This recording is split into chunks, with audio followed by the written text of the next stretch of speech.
Hello hello সবাইকে, আমার নতুন ভিডিওতে জানাই আপনাদেরকে ওয়েলকাম। এই দেখুন, আজকে আপনাদের সাথে একটা ছোট্ট গল্প শেয়ার করব।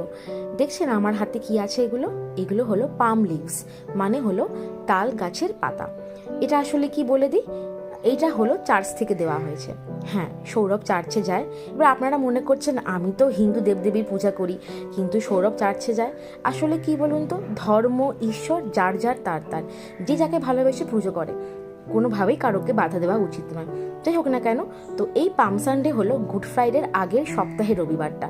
গুড ফ্রাইডেতে কি হয়েছিল না, যিশুকে ক্রুশবিদ্ধ করা হয়েছিল ওই দিনকার।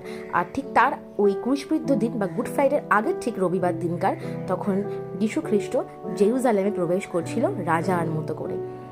তো সেখানকার জনগণরা যিশু খ্রিস্টকে রাজার মতো মনে করে বিছিয়ে দিয়েছিল তাল গাছের পাতা। সেই তাল গাছের পাতার উপর দিয়ে যিশু খ্রিস্ট, আমাদের প্রিয় জিসাস ক্রাইস্ট, গাধার পিঠে চড়ে প্রবেশ করেছিল জেরুজালেমে। এই ছিল তার ছোট্ট গল্প। আর চার্চ থেকে এটা দেওয়া হয় প্রত্যেক বছর।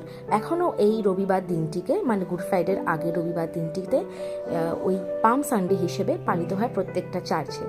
যারা ফলোয়ার্স তাদেরকে এইভাবে বিতরণ করা হয় তাল গাছের পাতার ক্রস।